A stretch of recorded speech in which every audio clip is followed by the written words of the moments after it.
السلام علیکم دوستو، اردو کلاسک چینل پر خوش آمدید۔ معزز سامعین حضرات، آئیے سنتے ہیں آتون سیریز قسط نمبر 78۔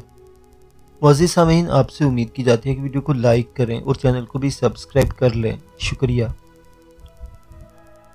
آدھی رات بیت گئی تو دیوان خانے کے کھنڈر کی دیوار میں سے ایک عورت کا سایہ نکل کر راجہ بھارتا کی طرف بڑھا۔ سایہ سوئے ہوئے بھارتا کے پاس جا کر بیٹھ گیا۔ بھارتا اپنے جسم پر کسی نرم و نازک گرم ہاتھ کا لمس محسوس ہوا تو اس نے چونک کر اپنی آنکھیں کھول دی اور کسی بھوکے وحشی کی طرح عورت کی کلائی پکڑ لی۔ عورت نے کھدری آواز میں کہا، اٹھو اور میرے ساتھ چلو۔ عورت نے ایک ہی جھٹکے میں اپنی کلائی چھڑا لی۔ راجہ بھارتا کو اس عورت کی طاقت کا اندازہ ہو گیا۔ اندھیرے میں عورت کا جسم راکھ ایسے رنگ کا نظر آ رہا تھا، یہ راکھ گرم تھی، شاید چتا کی راکھ تھی۔ راجہ بھارتا نے پلٹ کر پوچھا، کیا تم چندرانی کا دوسرا جنم ہو؟ عورت نے پرسرا مسکراہٹ کے ساتھ دیکھا۔ اندھیرے میں اس کے دانت شارک مچھلی کے دانتوں کی طرح نظر آ رہے تھے اور بال فرش کو چھو رہے تھے۔ بھارتا، تم نے مجھے ٹھیک پہچان لیا، میں چندرانی کا دوسرا جنم ہوں، میں نے ہی تمہیں یہاں بلایا ہے۔ وہ راجہ بھارتا کو لیے ایک دیوار میں داخل ہو گئی۔ راجہ بھارتا نے کہا، مگر چندرانی، میں نے تمہاری چتا کی راکھ میں سے ایک لومڑی کو نکل کر بھاگتے دیکھا تھا۔ چندرانی نے کہا، میں ہی وہ لومڑی ہوں، تم خاموش رہو، ان باتوں کے بارے میں کچھ نہ پوچھو۔ بھارتا نے سوال کیا، تم مجھے کہاں لے جا رہی ہو؟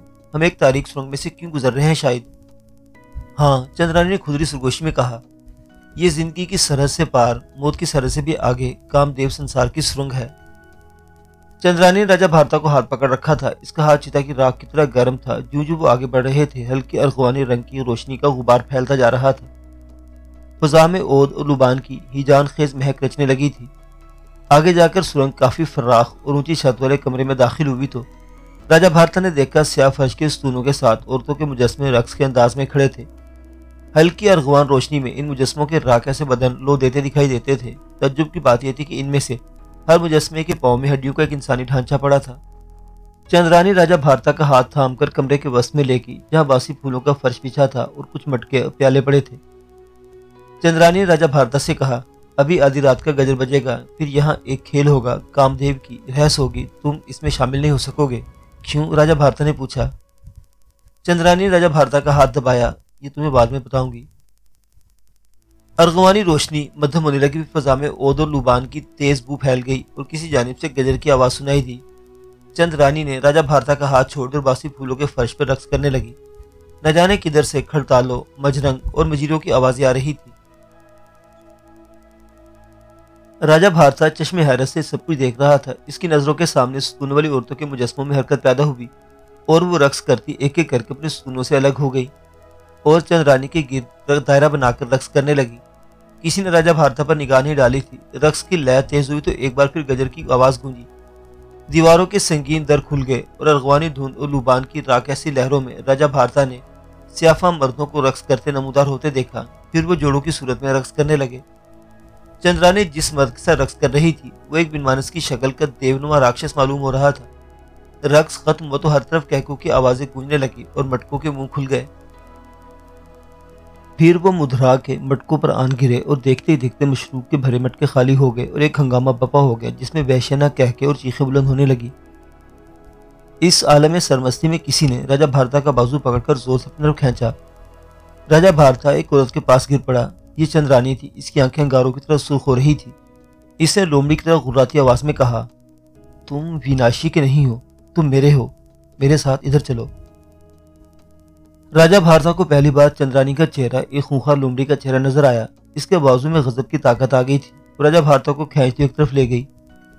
مردہ پھولوں کے فرش پر ہر کوئی مدہوش پڑا تھا اور دیوار میں ایک تاریک بھٹ سا بنا ہوا تھا۔ چندرانی راجہ بھارتا کو گھسیٹتی اس بھٹ میں لے گئی۔ راجہ بھارتا ابھی سنبھلنے بھی نہ پایا تھا کہ چندرانی نے اس پر حملہ کر دیا۔ وہ عورت سے ایک دم خوخار لومڑی بن چکی تھی۔ اس کی تیز غراہٹ اور چیخوں سے راجہ بھارتا کی روح تک کانپ گئی۔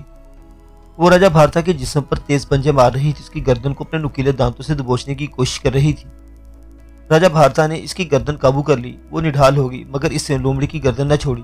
آخر اس نے فرش پر ڈال کر اس کی گردن پر اپنے جسم کا سارا بوجھ ڈال دیا اور ایک بھیانک چیخ کے ساتھ لومڑی کی جان نکل گئی۔ راجہ بھارتا نے لومڑی کی گردن نہ چھوڑی، پھر وہ بھی ودم ہو کر لومڑی کے اوپر ہی گر گیا۔ اس کا سانس دھونکی کی طرح چل رہا تھا، سارا جسم پسینے میں شرابور تھا۔ جسم پر جگہ جگہ لومڑی کے تیز پنجوں نے گوشت ادھیڑ ڈالا تھا، زخموں سے خون بہہ رہا تھا۔ راجہ بھارت اپنا سر لومڑی کے مردہ جسم پر رکھے ہانپ رہا تھا۔ اس کی آنکھیں بند تھی۔ نہ جانے وہ کب تک اسی طرح پڑا رہا۔ جب اس کی حالت قدرے درست ہوئی تو اپنا چہرہ اٹھا کر آنکھیں کھول کر دیکھا تو بھٹ کے باہر اس روشنی کی جھلک نظر آئی۔ لومڑی مردہ پڑی تھی۔ راجہ بھارتا لومڑی کی لاش کو بھٹ سے باہر کھینچ لایا۔ اس کے اپنے جسم پر جگہ جگہ پنجوں کے زخم تھے جن پر اب بھی خون جم گیا تھا۔ اس نے ہال کمرے میں آتے ہی پہلی تبدیلی یہ دیکھی کہ وہاں کسی ستون پر کسی عورت کا مجسمہ نہیں تھا اور ستون کے ساتھ لگے مردہ عورتوں کے ڈھانچے بھی غائب ہو چکے تھے۔ کھنڈر کی چھت میں کسی سوراخ میں سے سورج کی چمکیلی کرنیں ایک لمبی شعاع کی صورت میں فرش پر پڑ رہی تھی۔ فرش پر مردہ پھول اور راکشس بھی غائب ہو چکے تھے۔ مدرا کے مٹکوں اور پیالوں کا بھی کچھ پتہ نہیں تھا۔ راجہ بھارتا اپنے ذہن میں ایک خاص تبدیلی محسوس کر رہا تھا۔ اسے گناہ کا احساس ہونے لگا تھا۔ اس کا دل ندامت کے بوجھ سے بوجھل تھا۔ اس نے چندرا لومڑی کی لاش کو وہیں چھوڑا اور سرنگ میں سے گزرتا ہوا کھنڈر سے باہر نکل آیا۔ باہر چمکیلے دن کی پاکیزہ سفید دھوپ چاروں طرف پھیلی ہوئی تھی۔ بھارت نے اپنے جسم کو دیکھا۔ اس کا لباس تار تار تھا اور جسم پر جگہ جگہ لومڑی کے پنجوں کے لمبے زخم تھے جن پر خون جم رہا تھا۔ یہ زخم درد کر رہے تھے۔ راجہ بھارتا کی آنکھوں کے سامنے سے غفلت کا پردہ جیسے ایک دم ہٹ گیا تھا۔ اسے وہ تمام ظلم اور پاپ یاد آنے لگے جس نے عورتوں اور بے گناہ مردوں کے ساتھ کیے تھے۔ ان گناہوں کے احساس سے اس کی آتما بھاری اور بے چین ہو رہی تھی۔ راجہ بھارتا نے اپنے دونوں ہاتھ باندھ کر سورج کو نمسکار کیا، پھر بھرائی آواز میں کہا، سوریا، ہے سوریا دیوتا، مجھے پاپی کو معاف کر دو۔ وہ گڑ گڑا کر اپنے گناہوں کی بخشش کی دعائیں مانگتا رہا، لیکن راجہ بھارتا کے دل کا بوجھ اور روکھی ندامت کا احساس ہلکا نہ ہو سکا۔ وہ سمجھ گیا کہ بھگوان اسے معاف نہیں کیا اور اسے اپنے گناہوں کا کفارہ ادا کرنا ہی ہوگا۔ وہ کھنڈر کے گرے پڑے ستونوں میں سے گزرتا ٹیکری کے پاس نیچے اتر آیا۔ چمکیلی دھوپ نے میدانوں، پہاڑوں اور دور جنگل کے گنجان درختوں کو روشن کر رکھا تھا۔ نیلے پاکیزہ آسمان پر کچھ سفید بگلے دریا کی طرف اٹھتے چلے جا رہے تھے۔ راجہ بھارتا کی آنکھوں میں آنسو آ گئے۔ اس کا سر ندامت سے جھک گیا۔ اتنے پاکیزہ اور بے داغ ماحول میں راجہ بھارتا کو اپنے گناہ زیادہ واضح ہو کر نظر آنے لگے تھے۔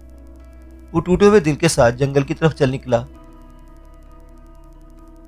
راستے میں ایک چشمے پر اس نے پانی پیا اور پھر روانہ ہو گیا۔ اسے کچھ معلوم نہیں تھا کہ اس کی منزل کہاں ہے۔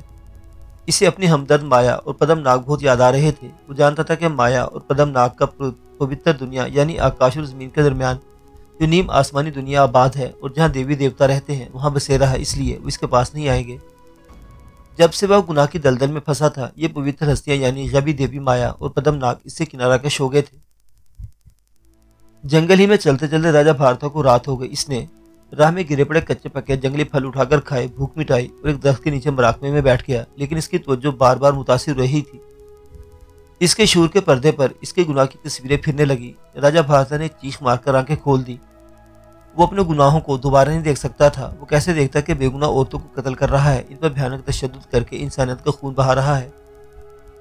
انتہائی بے چینی کے عالم میں اس نے رات درخت کے نیچے پہلو بدلتے کاٹ دی۔ صبح ہوئی تو اس کے جسم کے زخم اکڑ گئے تھے اور ان میں درد ہو رہا تھا۔ بھارتا نے کچھ جڑی بوٹیوں کو پہچان کر انہیں توڑ کر اپنے زخموں پر باندھا اور آگے روانہ ہوا۔ جنگل ختم ہوا۔ سامنے ایک ایسا میدان تھا جس میں جگہ جگہ کھائیاں، ٹبے اور بڑے بڑے گڑھے تھے۔ ان گڑھوں میں کہیں کہیں پانی جمع تھا۔ کچھ فاصلے پر ایک آبادی کے آثار بھی نظر آ رہے تھے، مگر وہ انسانوں کے درمیان نہیں جانا چاہتا تھا۔ اسے محسوس ہو رہا تھا کہ وہ اس لائق نہیں رہا کہ کسی انسان کو اپنا گناہگار چہرہ دکھا سکے۔ راجہ بھارتا ایک گڑھے میں بیٹھ گیا۔ وہ اپنی زندگی ہوئی گزری پر غور کرنے لگا۔ اب اسے اپنے پرانے جنم بھی آہستہ آہستہ یاد آنے لگے تھے۔ اس نے دیکھا کہ وہ ہزاروں جنم میں سے ہوتا ہوا انسان کے روپ کو حاصل کر سکا تھا، لیکن اپنے برے اعمال کی وجہ سے اس نے اپنے آپ کو انسانی مقام سے گرا دیا تھا۔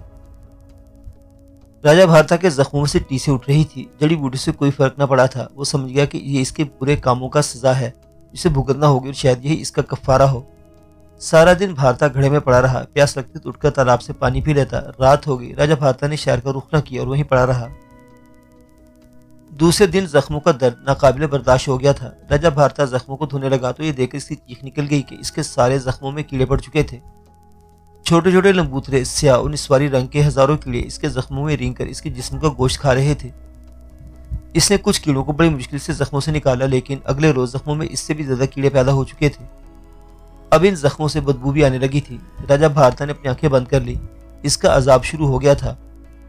وہ روز وہ گھڑے میں پڑا رہا۔ جب بھوک کو نڈھال کر دیا تو اٹھا اور آبادی کی طرف چلنے لگا۔ گاؤں کے لوگ اس کے زخموں کی بدبو سے اس کے پاس نہیں آتے تھے۔ راجہ بھارتا نے کھانے کو کچھ مانگا تو لوگوں نے دوری سے اس کی طرف کچھ روٹیاں پھینک دی اور ایک پیپل کے درخت تلے آ کر روٹی کھانے لگا۔